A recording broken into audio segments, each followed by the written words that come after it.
to the employees. Didn't seem like they were there to help in the way they could have, and everything was a small issue. Intuitively felt that we were not doing a good job here, and I didn't know how to solve it. I wanted to talk to somebody who was experienced in HR and could give us some good advice as how to restructure our HR department.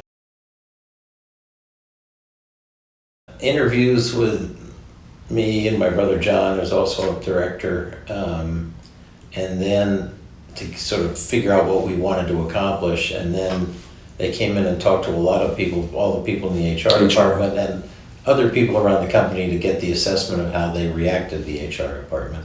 And which was exactly the right thing to do, of course. It was very helpful for me.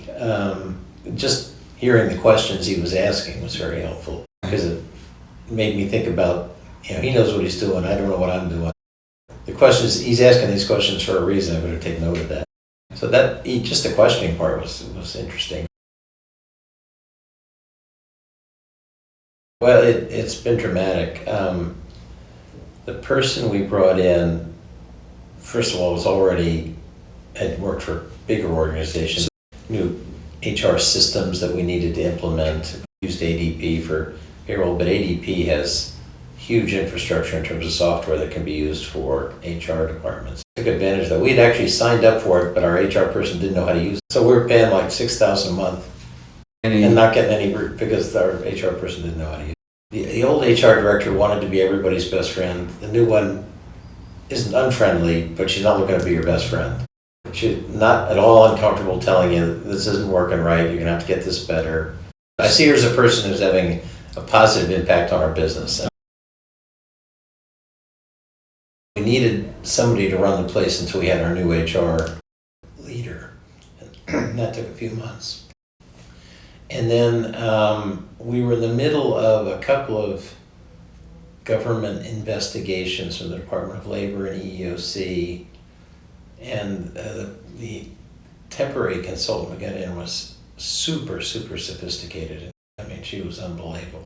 And she organized the department in a way that it hadn't been, so that when the new woman came in, they had a framework. They really had. And she stayed over for a while after the new person came in.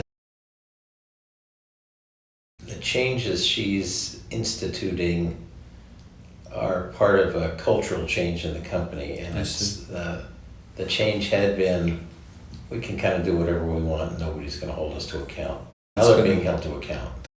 Culture is changing, which is something we desperately need to do. The culture had been, I've got hours, but if I show up a little late, who cares? If I leave a little early, who cares? Very loosey-goosey, and that's incredibly expensive. It can be incredibly expensive and disruptive to the operations. We had people who would show up an hour before their shift, clock in, just sit and have coffee in their car and get paid for the hour. And then at the end of the week, if they've done that 5 times, that's 5 hours of overtime at time and a half. I mean, it just, this money can just flow out. I've seen our payroll, bi-weekly payroll drop by $30,000 every 2 weeks. $30,000, that's $60,000 a month, that times 12, $750,000. That's a big. I mean, it's a giant number.